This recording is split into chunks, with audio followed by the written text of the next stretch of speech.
Welcome. कैसे हैं आप लोग? एक सेकंड रुकिएगा। अ, बात ही तो करना है तो। हम्म, ठीक है। आइए बात करते हैं। कैसे हैं आप लोग? ठीक है। टाइटल देखा होगा आपने। तो हम लोग आज बात करने वाले हैं how to deal with mediocrity while living in India. है ना? ऐसी बातें पता नहीं कितनों को समझ में आएंगी, लेकिन जैसे मीडियोक्रिटी से क्या मतलब है मेरा? मीडियोक्रिटी से मतलब है कि जैसे अगर आप देखो, अ, वो है ना एक गोलमैन्स हायरार्की ऑफ वैल्यूज। तो उसमें जो थोड़ा सा इंटेलिजेंट लोग हैं, मैं इंटेलेक्चुअल मीडियोक्रिटी की बात कर रहा हूँ। ठीक है कि भाई, इंडिया में प्रॉब्लम ये है कि अगर आप कम पढ़े लिखे हैं तो प्रॉब्लम ये है कि हो सकता है आपको जॉब ना मिले। राइट। लेकिन अगर आप ज्यादा पढ़े लिखे हैं तो प्रॉब्लम ये है कि आपको जीना मुश्किल हो सकता है। समझ रहे हैं आप? कि वो लोग जो आपके आसपास हैं, जिन्होंने आखिरी किताब 8वीं में पढ़ी थी, एनसीईआरटी, है ना? तो वो आपको जज करेंगे। वो आपको बताएंगे कि अरे तुमको तो प्रैक्टिकल नॉलेज नहीं है और ऐसी बकवास, है ना? तो इसी को मैं मीडियोक्रिटी कहता हूँ, जब आपके आसपास के लोग जो आपसे कम काबिल हैं, वो आपको नीचे दिखाने का प्रयास करते हैं। बताते हैं कि ये तुम तो किताबी कीड़ा है, ये है वो है। तो उसको मैं इंटेलेक्चुअल मीडियोक्रिटी कहता हूँ। यापिंग सेशन है तो हम लोग जो है, मैं अपनी मन की बात कह रहा हूँ। आजकल तो अभी ये लगातार दूसरी वीडियो बना दी मैंने। ज्यादा समय नहीं लूंगा, ज्यादा से ज्यादा 5-7 मिनट लूंगा। मुझे लगता है कि एक तो पहली बात की प्रॉब्लम ये नहीं है कि आप बेटर दोस्त नहीं बना पा रहे या आप बेटर लोगों से मिल नहीं रहे। अब आप क्या कीजिएगा? आप उन लोगों को छोड़ के जा नहीं सकते, उन्हीं के बीच रहना है आपको। ठीक है। अ, अब भाई आप वैसे तो है नहीं कि आपको हर बार आपके ही आईक्यू के लोग मिल जाएं, है ना? अब मेरा आईक्यू 140 प्लस है। ठीक है। 120 के ऊपर एबव एवरेज माना जाता है, 140 के ऊपर ब्रिलियंट माना जाता है। बाय द वे, अगर आपको अपना आईक्यू चेक करना है तो स्टैनफोर्ड बिनेट आईक्यू टेस्ट होता है, मेंसा आईक्यू टेस्ट होता है, ऑनलाइन फ्री में मिल जाएगा, चेक कर लीजिए। उसमें भी मैथ रीजनिंग के क्वेश्चंस पूछते हैं वो लोग। तो मैथ रीजनिंग जिसकी अच्छी है उसका आईक्यू हाई हो जाता है। तो तो जो लोग के आईक्यू ज्यादा है, अब वो कैसे सरवाइव करें? यही मेरा टॉपिक है कि इन लोगों के बीच रह करके इनको कैसे मैनेज किया जाए। इन क्योंकि इन्हीं के बीच रहना है, इन्हीं के बीच जीना है। इन्हीं के जोक्स जिन पर आपको हंसी नहीं आती है उन पे हंसना है, बर्दाश्त करना है कि हाँ भाई ठीक है, तुम थोड़ा कम दिमाग के हो। मतलब ये बोलना नहीं है, लेकिन आप मन में जान रहे हो कि समझ रहे हो? मैं किसी को नीचा नहीं दिखाना चाहता, लेकिन जो जो यथार्थ है सो यथार्थ है ना? तो तो यही है कि मतलब कैसे किया जाए। तो पहली बात तो ये है कि आपको बहुत सौभाग्यशाली रहना चाहिए कि कि आप भारत जैसे देश में जन्म लिए हो। भारत की स्पिरिचुअलिटी इतनी रिच है। मैं यही अक्सर कहता हूँ कि भारत के बारे में खास बात यह है कि भारत के हमेशा पूर्वज महान थे और जो अभी के लोग हैं वो बेवकूफ हैं। ठीक है। क्योंकि इतना महान कल्चर, उपनिषद्स, वेद की बात नहीं करता मैं, वेद में बहुत कर्मकांड आडंबर है, लेकिन उपनिषद्स, गीता, है ना? और इतना स्पिरिचुअलिटी का, अध्यात्म का इतना बड़ा एक डिस्कशन है, और उसको समझने वाला इस देश में कोई नहीं है भाई साहब। मतलब कुछ लोग हैं जो इसका बिजनेस करते हैं, वो बाबा लोग, है ना? और कुछ लोग हैं जो बस इस पर चौड़े होते हैं कि अरे हमारा देश का कल्चर जानते ही नहीं है, कभी पढ़ा नहीं ढंग से, पढ़ने की कैपेसिटी छोड़ दी जैसी पढ़ाई छूटी। तो एक उपनिषद खोल के नहीं पढ़ा जाएगा इनसे 4 लाइन। ठीक है, इनकी समस्या ही यही है। गीता पे लड़ाई करवा लो, मार देंगे किसी को, लेकिन एक श्लोक प्रकृते क्रियमाणानि गुणे कर्माणि सर्वशः अहंकार विमूढ़ात्मा मिथ्याचार स उच्यते, ये नहीं समझ आएगा। ठीक है? अहंकार ही मिटाने की बात है, और अहंकार गीता को ही अहंकार बना के लड़वा लो इनको। समझ रहे हो? तो अब मैं कोई एक रिलीजन को टारगेट थोड़ी कर रहा हूँ, ये सब की ही बात है। सब रिलीजन में अच्छी बातें लिखी हुई हैं, और सब अपने ही रिलीजन को लेके मरने को उतारू हैं, मारपीट करने को उतारू हैं। तो अब इन लोगों से क्या ही डिस्कशन करोगे आप? एकेडमिक डिस्कशन करोगे इनसे? नहीं कर सकते। इनसे हुंकारी भरिए, आगे बढ़िए। समझ रहे? तो ये जो कहते हैं, बोले हाँ सही कह रहे हो आप, वो वो भी खुश हो जाएंगे कि आप इनसे अग्री कर रहे हो। आप अग्री कर गए, ये खुश हो गए, खत्म, बात खत्म। तो एक तो आप खुश रहिए कि आप जो है भारत जैसे देश में जन्मे हैं, क्योंकि यहाँ पे हर चीज का सोल्यूशन स्पिरिचुअलिटी, अगर आप ढंग से पढ़ो ना, तो बाकी जगहों पे जहाँ पे स्पिरिचुअलिटी का अभाव है, वहाँ हाई आईक्यू पीपल, जो इंटेलिजेंट लोग हैं, वो पागल हो जाते हैं। समझ रहे हैं आप? यूरोप में पागलपन ही एक इलाज है एक्स्ट्रा ऑर्डिनरी लोगों का, क्योंकि वहां पे अध्यात्म नहीं है। समझ रहे हैं आप? जिस अ, आम लोग क्या कर रहे हैं? आम लोग है कि भाई कंजम्पशन में लगे हुए हैं, कुछ बढ़िया बढ़िया खा लें, कुछ बढ़िया भोग लें, है ना, कुछ बढ़िया देख लें, इसी में बर्बाद है।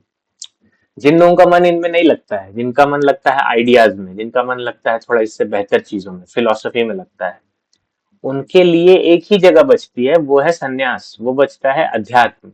अध्यात्म ब्रिलियंट लोगों के लिए है, लेकिन प्रॉब्लम यह है कि अध्यात्म आज के डेट में सिर्फ मीडियोकर लोग ही उसको जपते रहते हैं, जबकि उनके किसी काम का नहीं है। वो तो बस अच्छा फील करने के लिए, वो उनका ये हिसाब है कि अच्छा ये पूर्वज की धरोहर थी, इसको कैसे छोड़ दें, तो उसको पकड़े हुए हैं।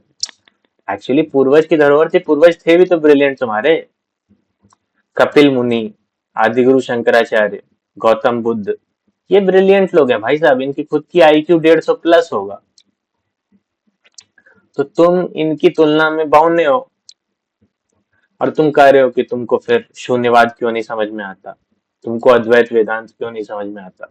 नहीं आएगा भाई साहब, तुम्हारे लिए है नहीं, तुम्हारे लिए है पिग लाइक लाइफ। समझ रहे हो? खाओ सो जाओ, खाओ सो जाओ, ये जीवन है तुम्हारा। समझ रहे हो? खैर, अच्छी में नहीं जाएंगे।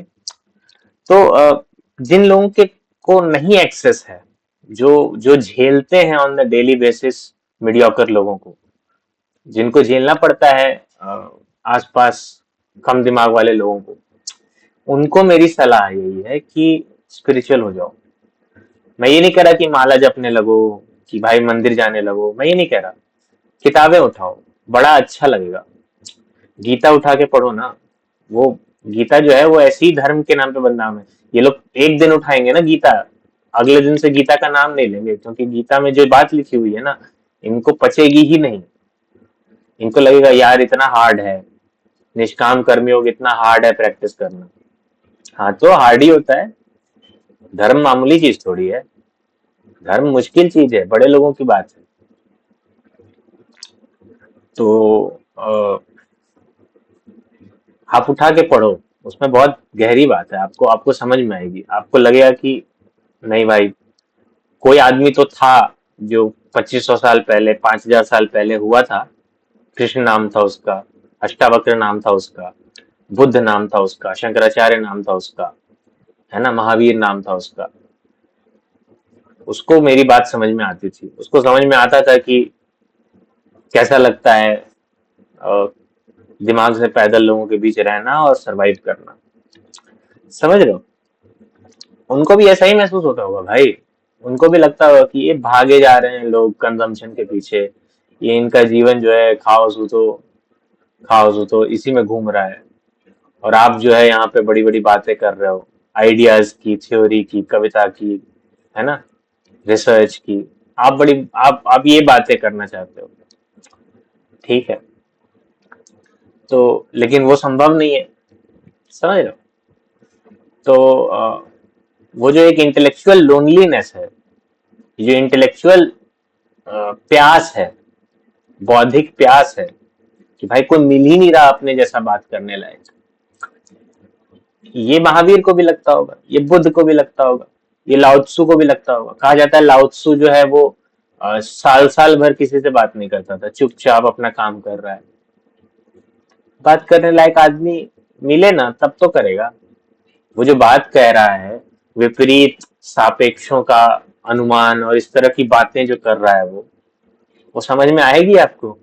वो कह रहा है कि तुम जो ये फूल को सुंदर मानने लगे हो, इसी कारण से तुमको कांटे बदसूरत दिखाई देते हैं। वो आपको आपके दुखों का कारण बता रहा है। ये जो आप ओवर अटैच हो गए हो ना कंजम्पशन से, जो आपके मन में अच्छा और बुरा का भेद पैदा हो गया है कि बढ़िया भोजन ये होता है, बुरा भोजन ये होता है। इस चलते जब कभी आप वो बुरा भोजन करते हो तो आप कहते हो ये बुरा है। वो आपके साइकोलॉजी की बात कह रहा है 1500 साल पहले, समझ रहे हो। तो अब दिक्कत ये है कि आदमी बौद्धिक नहीं है, वो अलग बात है। आदमी अपने आप को भी नहीं समझता है कि मेरी इच्छाएं आ कहाँ से रही है, मेरी लापरवाही कहाँ से आ रही है, मेरी लेजीनेस, मेरा आलस कहाँ से आ रहा है, ये भी नहीं, समझ रहे हो। तो ले दे के हिसाब यही है कि देखो रहना तो यही है, और मुस्कुराते हुए रहना है, मुंह फुला के तो रह नहीं सकते, है ना। इन लोगों के बीच ऐसे रहना है जैसे इनको लगे कि आप यहीं के हो, है ना। आपको पता है आप यहाँ के नहीं हो, है ना। तो यहाँ के नहीं हो, क्यों नहीं हो, यहाँ के हिसाब से नहीं हो कि भाई आप बिलोंग करते हो कहीं और, आप एक कम्युनिटी से बिलोंग करते हो जहां लोग आइडियाज डिस्कस करते हैं, आपको ये बात पता है। लेकिन आप यहाँ हो, तो यहाँ हो तो ढंग से रह लो। उनको मत बताओ कि भाई तुमको क्या करना चाहिए क्या नहीं करना चाहिए, वो जो कर रहे हैं उनको करने दो, उनकी बातों में आनंद ले लो थोड़ा सा। हर चीज कुछ ना कुछ सिखा देती है ना, आप तो केपेबल हो ना हर चीज में कुछ ना कुछ सीख निकालने के, तो हर चीज में कुछ ना कुछ सीख निकाल लिया करो, ठीक है। मे भी वो डायरेक्टली कुछ बोल करके तुमको ना सिखा पाए, लेकिन उनके काम तो आपको कुछ ना कुछ सिखा ही सकते हैं कि भाई साहब, जनरली ऐसे लोग जो गलतियां करते हैं उससे आप सीखते हो कि क्या नहीं करना चाहिए। जैसे मेरे आसपास जो भी संसार है उससे मैं सिर्फ यही सीखता हूँ कि क्या नहीं करना चाहिए, क्या करना चाहिए ये मुझे पता है, ठीक है। एक लक्ष्य है, उस लक्ष्य के पीछे जाना चाहिए, ठीक है। आइंस्टाइन कहता था कि if you want to be happy in life, try to focus on goals and not people. आदमी के पीछे मत भागो, क्योंकि आदमी खुद नहीं जानता है वो कहाँ भाग रहा है। गोल के पीछे भागो, क्योंकि गोल जो है कंक्रीट चीज होती है, ठीक है। उसको मिलने के बाद सुकून मिलता है, ठीक है। तो जब आप ये बात समझ जाओगे तो फिर आप थोड़ा सा इम्पैथेटिक हो जाओगे, थोड़ा दयालु हो जाओगे उन लोगों के प्रति जो ज्यादा नहीं सोच पाते, जिनमें ज्यादा दिमाग नहीं है। तो आप कहते हो कि फिर आप थोड़ा सा साधारण तरीके से रहते हो, आप कहते हो कि ऐसे ठीक है, ये जो डिस्कशन है, ये जो इंटेलेक्चुअलिटी है, ये जो बुद्धिमत्ता है, इसको हम लोग बचा के रखेंगे किसी ऐसे व्यक्ति के साथ बात करने के लिए जो बात करने में सक्षम होगा। अभी हंसी मजाक कर लेते हैं, समझ रहे हो। तो ये वीडियो सबके लिए नहीं है, ये उनके लिए है जो सही में स्ट्रगल करते हैं। मैं तो करता हूँ, मैं किससे क्या बात करूं मुझे नहीं समझ आता, क्या पूछ लूं मैं ऐसा, या आप क्या पूछ लेंगे मुझसे ऐसा। तो जनरली जो बात है वो करियर और इन सब के अराउंड घूम के रह जाती है, और प्लेटो मुंह ताकते रह जाता है डेकार्ट मुंह ताकते रह जाता है, बुद्ध मुंह ताकते रह जाते हैं, ठीक है। ऐसे बुद्ध को कोई समस्या नहीं है मुंह ताकते रह जाने में, बुद्ध बहुत बड़ा आदमी है, वो हमसे दुगना चौगुना बड़ा आदमी है। तो तो ठीक है, यही बात है, यही बात करनी थी। और बाकी तो वो फाइनेंस वगैरह वाली वीडियोस आती रहेगी, इन्वेस्टिंग की और ये सारी चीजों की। और धीरे धीरे हम लोग सीखेंगे और नई नई बातें सीखेंगे। हम्म, सिर्फ यहाँ की बात नहीं है, मतलब मैं डीयू गया, जस्ट बिकॉज आप एक अच्छे कॉलेज में चले जाओ इसका मतलब ये नहीं है कि वहां सभी पढ़े लिखे लोग हैं। उत्तम कोटि के जाहिल मुझे डीयू में मिले थे, है ना। साधारण जाहिल पतरातू में रहते हैं, उत्तम कोटि के जाहिल डीयू में रहते हैं, उच्चतर कोटि के जाहिल मुझे आइजर में मिले थे। ठीक है। जो, तो अब इसमें क्या कहिएगा। तो अब मैं इसमें कोई वैसी बात, अहंकार वाली बात नहीं कह रहा, मैं बस ये कह रहा हूँ उनकी बातें सुन के मैं कह रहा हूँ कि ये ऐसी ऐसे लोग हैं ये लोग। ठीक है। अब किसी से कुछ ऐसी बात करो कि ऐसा, पता है कृष्ण ने ना गीता में ये बात कही है कि कुछ एक बात कह दो, ठीक है, कि प्रकृति, चलिए ये श्लोक ले लेते हैं, प्रकृत्य क्रियमाणानि गुणैः कर्माणि सर्वशः अहंकार विमूढ़ात्मा मिथ्याचार, नहीं, अहंकार विमूढ़ात्मा कर्ता अहम इति मन्यते, है ना। कि जैसे प्रकृति ही है जो सारे काम करती है। ठीक है, अगर आपको गुस्सा आता है तो आपको गुस्सा नहीं आता है, आपके अंदर रजस गुण ज्यादा है। प्रकृति में 3 गुण होते हैं, सत्व रजस तमस। तो रजस गुण ज्यादा है जिसके चलते आपको गुस्सा आता है। ये बात अलग है कि प्रकृति को आपने अपने ऊपर हावी क्यों होने दिया, ये अलग बात है। आप में इतनी क्षमता ही नहीं थी कि आप प्रकृति से लड़ पाते। मनुष्य का गुण यही है कि वो प्रकृति से लड़े। प्राकृतिक जो दोष है उसके अंदर तामसिक दोष है। तामसिक दोष क्या है कि आप पड़े हुए हैं, है ना, दैव दैव आलसी पुकारा, वो वाली हालत है आपकी, ये तामसिक दोष है। राजसिक दोष का है क्या है, कोई कुछ कह दिया, अब आप चढ़ गए उस पर, समझे। सात्विक दोष भी होता है। सात्विक दोष क्या है कि पागल हुए पड़े हैं ऐसे ज्ञान के पीछे, है ना, कि हवायल हैं कि कहाँ से कुछ सीख जाएं, क्या कर लें, है ना। दुनिया को बताना चाहते हैं कि देखो मैं कितना अच्छा आदमी हूँ, मतलब मेरे जैसा आदमी। मैं तो, मैं भी कोई बहुत बढ़िया आदमी थोड़ी हूँ, मैं भी घटिया आदमी यहाँ सब घटिया लोग हैं, यहाँ कोई ईश्वर नहीं है, यहाँ सब लोग इम्परफेक्ट लोग हैं। हाँ, इम्परफेक्शन वेरी करती है। अब आप एक तामसिक आदमी है और एक सात्विक आदमी है, ये तीनों, ये दोनों लोग अलग हैं। ठीक है। तामसिक आदमी के पास बैठ नहीं पाइएगा आप, ठीक है, झेला देगा आपको। उसको उसको लड़ाई करने में इच्छुक है वो, उसको लड़ाई करने में आनंद आता है। सात्विक आदमी के पास बैठ के आनंद आ जाएगा आपको, उसकी बातें सुन के अच्छा लगेगा आपको। लेकिन ये भी दोष ही है, सात्विक भी एक दोष ही है। तो प्रकृति में ये 3 गुण जो है वो आपस में प्ले करके लोगों से काम करवाते हैं, है ना। तो तो अगर आपको गुस्सा आ रहा है तो आप में कोई गुण ज्यादा है ना, कोई दोष ज्यादा है। और ऐसे ही है, सब कुछ जो है प्रकृति ही कर रही है। प्रकृति क्रियमाणानि गुणे कर्माणि सर्वश अहंकार विमूढ़ आत्मा कर्ता हम इति मन्यते। ये जो आत्मा है वो अहंकार वश विमूढ़ हो जाती है। वो कहती है कि मैं हूं कर्ता, मैंने किया है, आई एम द डूअर। आपका एग्जाम निकला, मतलब मैंने निकाला है, जी नहीं, आपने नहीं निकाला है। आप जिस डिजायर के पीछे भाग रहे होंगे कि नहीं नहीं हमको तो नौकरी चाहिए, नौकरी चाहिए, हवायल होंगे, उछलते निकला है। वो जो एक राजसिक गुण है ना कि मैं राजा हो जाऊं, वो गुण है आप में ज्यादा, इसीलिए निकला है। हो सकता है कि आप ज्ञान के पिपासु हो तो सात्विक गुण आप में ज्यादा है, तो उस चलते निकला है। एट द एंड प्रकृति ने किया है, आपने कुछ नहीं किया है। लेकिन ये बात समझ आना एक बात है, फील होना दूसरी बात है, और आत्मसात होना तीसरी बात है। ठीक है ना। तो मैं क्या कह रहा था, हाँ, तो ये जो बात है, अगर आप ये किसी से बोलो, जैसे डीयू में ही बोलो, तो दे विल बी लाइक, उनके पास उसका कोई रिप्लाई नहीं है। उनके पास है कि हाँ ठीक है लेकिन ये सब इम्प्रैक्टिकल बातें हैं, है ना। तो ऐसा जरूरी नहीं है कि ना, जो रिलीजियस डॉगमेटिक लोग होंगे, जो पारंपरिक लोग होंगे, वही बेवकूफ होते हैं। मॉडर्न लोग भी बहुत बेवकूफ होते हैं। ठीक है।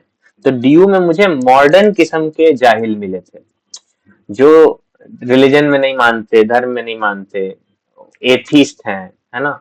लेकिन इसका मतलब ये नहीं कि वो जाहिल कम है। उनके एथीस्ट होने के पीछे कोई बुनियादी सोच नहीं है। फैशनेबल था इसलिए हो गए, जहां से आते हैं वहां ज्यादातर लोग थे इसलिए हो गए। तो इनको नहीं पता है, गॉड डिल्यूजन किताब इन्होंने नहीं पढ़ी है। इन्होंने गॉड इज नॉट ग्रेट नहीं पढ़ रखी क्रिस्टोफर हिचन्स की। इन्होंने जो एथिज्म पे किताबें हैं, चारवाक को नहीं पढ़ा इन लोगों ने। अब चारवाक सोचिए 2500 साल पहले एक नास्तिक आंदोलन था। आप नास्तिक हो सकते हैं बिना उसको पढ़े हुए? हो सकते हैं तो हो जाइए। वही बात हो गई कि बिना उपनिषद पढ़े हिंदू हो गए, तो बिना चारवाक को पढ़े नास्तिक हो जाइए। भाई पढ़ाई से संबंधित है धर्म। धर्म जो है बस मान्यता से संबंधित नहीं है। धर्म जो है पढ़ाई से संबंधित है, पढ़ना पड़ता है, समझना पड़ता है। ठीक है। तो वही मैं कह रहा था कि डीयू में मुझे उच्च कोटि के जाहिल मिले, पुणे में मुझे उच्चतर कोटि के जाहिल मिले। ठीक है।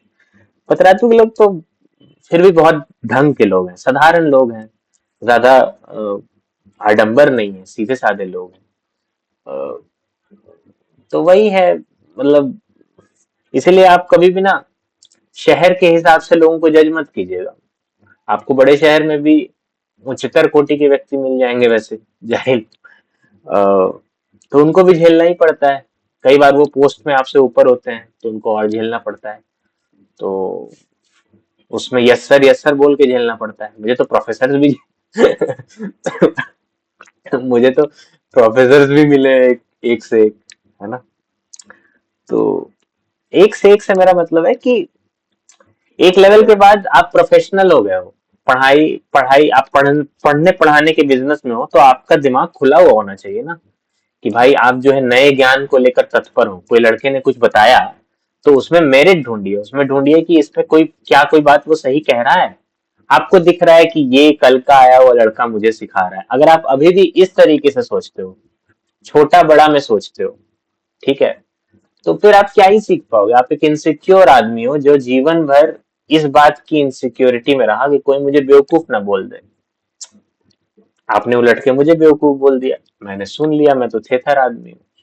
समझ रहे हो।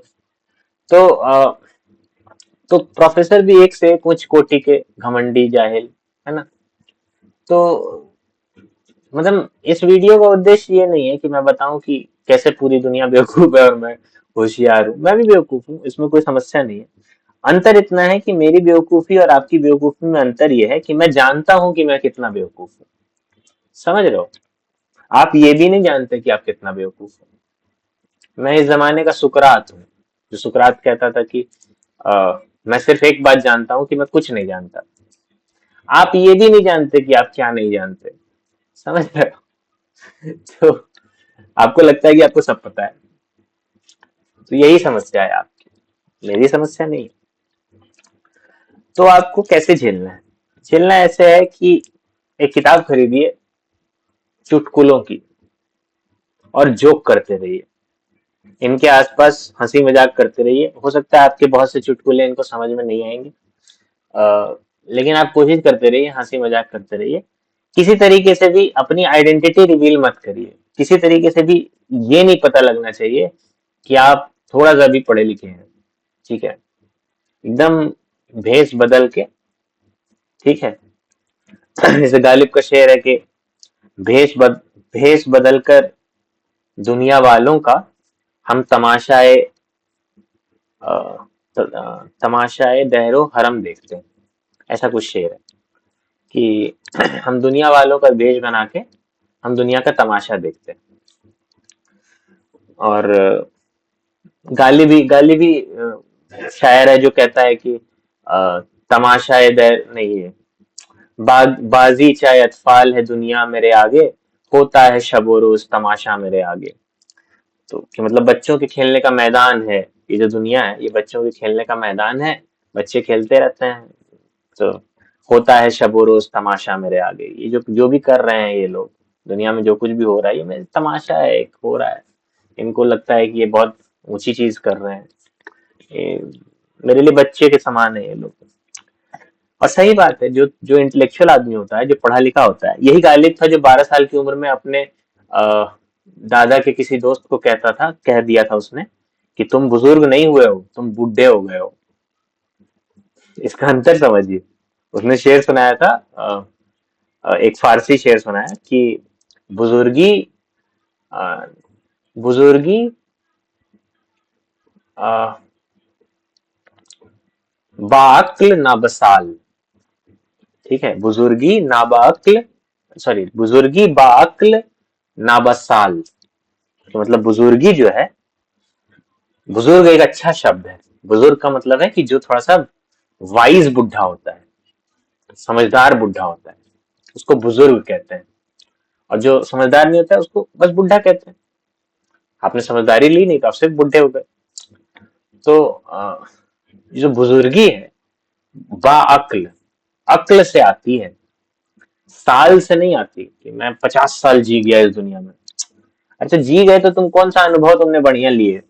तुमने यही अनुभव लिए कि कैसे दुनिया में लूट खसोट करना है, चोरी करनी है, किसी को हड़प लेना है ना, लड़ाई कैसे की जाती है ना, कुंठित रहे जीवन भर, दुनिया से ग्रजेस पाले कि इसने मेरा लूट लिया, उसने मेरा बुरा कर दिया, है ना, मैं तो बहुत बदनसीब हूँ। यही ये तुम्हारा अनुभव है और तुम कहते हो तुम्हें इज्जत दूं। इज्जत तो मैं उसको दूंगा ना जिसने अपने अनुभव में कुछ ढंग की चीज अनुभव किया हो, जिसने ध्यान अनुभव किया हो, जिसने बुद्धि अनुभव की हो, जिसने ज्ञान अनुभव किया हो, जिसने प्रेम अनुभव किया हो। ये अच्छी बातें हैं। हमारे यहाँ 3-4 मार्ग है, भक्ति मार्ग है, प्रेम के बारे में है ना, ज्ञान मार्ग है, ज्ञान के बारे में, तंत्र मार्ग है जो कर्म योग निष्ठा के बारे में है। तो ये सब मार्ग है। तो ये वो ये बता रही है कि ये सब इंपॉर्टेंट चीज है लाइफ में, इसके थ्रू आप ईश्वर को प्राप्त कर सकते हो। कहीं कोई लालच मार्ग तो है नहीं कि लालच करो ईश्वर मिल जाएगा। काम वासना मार्ग तो है नहीं कि काम वासना में लिप्त रहो मिल जाएगा। समझ रहे हो? तो कुंठा मार्ग तो है नहीं कि जीवन भर लोगों के बारे में बुरा सोचते रहो, इससे ईश्वर प्राप्त हो जाएगा। राइट? तो तो वही कह रहा हूँ कि भाई आप जो है, तो गालिब यही कह रहा है कि भाई साहब आप जो है, तुम बुजुर्ग हो, बुढ़े हो गए हो, बुजुर्ग नहीं हुए हो। अगर आपको मेरी इज्जत चाहिए तो आपको बुजुर्ग होना पड़ेगा, आपको एक वाइज ओल्ड मैन होना होगा। और गौर से समझो तो इस देश की समस्या भी यही है। इस देश में ना बूढ़े राज करते हैं। ठीक है, हमारी मान्यताएं पुरानी हैं। हम सिर्फ बूढ़े लोग राजनीति में राज करते हैं। 70 साल का आदमी हो गया है ना, उसको बड़ा पोस्ट, एक एक पैर कब्र में है लेकिन उसको राजनीतिक पोस्ट की कुंठा है कि मुझे ये भी मिल जाए, ये भी मिल जाए। समझ रहे? और वो तय कर रहा है कि एक 24 साल के, 25 साल के लड़के को जीना कैसे चाहिए। समझ रहे हो? तो हमारे देश की समस्या ये है कि बुढ़े लोग शासन कर रहे हैं, जबकि बुढ़े लोगों को सिर्फ सलाह मंडली में होना चाहिए, उनको सिर्फ सलाह देना चाहिए, और वो भी हर बात पे नहीं, चुप रहना चाहिए, क्योंकि तुम्हारे ले दे के 4 साल बचे हुए हैं इस दुनिया में। ठीक है, ये जो 24 साल का लड़का है इसको अभी कम से कम 60 साल जीना है। ठीक है, तुम अभी से तय करके चले गए इसके लिए कि इसको कैसे जीना है, और तुम तो निकल लिए, अब ये झेल रहा है जीवन भर। समझ लो। तो अगर आप एक 24, 25 या 30 साल के व्यक्ति हैं तो मेरी एक सलाह ये भी रहेगी कि अननेसेसरी बुड्ढों को मानना शुरू मत करो। देख लो, ढंग का आदमी मिल जाए, अगर लगे वो ढंग की बात कर रहा है तो मान लो। ठीक है, ब्लाइंडली रिस्पेक्ट देने के लिए बुड्ढों की बात सुनने की आवश्यकता नहीं। ठीक है, लेकिन उसके लिए फिर तो अपनी आंखें खोलनी पड़ेंगी, खुद सोचना पड़ेगा। कितना आसान है किसी बड़े की बात सुन करके और ब्लाइंडली ऑर्डर फॉलो करना, है ना, भेड़ बकरी की तरह जीना कितना आसान है, लेकिन अपना दिमाग लगाना बड़ा मुश्किल है ना। तो बिना अपना दिमाग लगाए तो नहीं होगा ना भाई साहब। आपका अपना जीवन है ना, आपके बदले थोड़ी कोई जी देगा, आप ही को तो जीना पड़ेगा। इसकी समस्याएं आपकी समस्याएं। ठीक है, लेकिन आप चाहते हो कि खाली आप भोगो, आप अच्छी अच्छी वस्तु का भोग कर लो और ये जीवन की जो रिस्पॉन्सिबिलिटी वाला जो पक्ष है वो आप ना करो। ऐसे थोड़ी होगा, वो तो उठाना ही पड़ेगा। तो यही है, इतनी सारी बातें हैं और इसका सार यही है कि don't run away from society. आप स्पिरिचुअलिटी पढ़ लीजिए। जैसे कई बार होता है कि मैं दिन भर लोगों को सुन सुन के इतना पक जाता हूँ, इतना फ्रस्ट्रेट हो जाता हूँ कि फिर आकर के मुझे किताब खोलना पड़ता है, भगवत गीता खोलनी पड़ती है, मुझे बुद्ध को खोलना पड़ता है, ओशो की कोई बात सुननी पड़ती है। तब मुझे लगता है कि हाँ ठीक है, कोई बात नहीं, दुनिया में ढंग के लोग थे कभी, उन्होंने भी झेला था, हम भी झेल जाएंगे। ठीक है। तो तो इसीलिए बी ग्रेटफुल कि आप भारत जैसे देश में पैदा हुए हैं।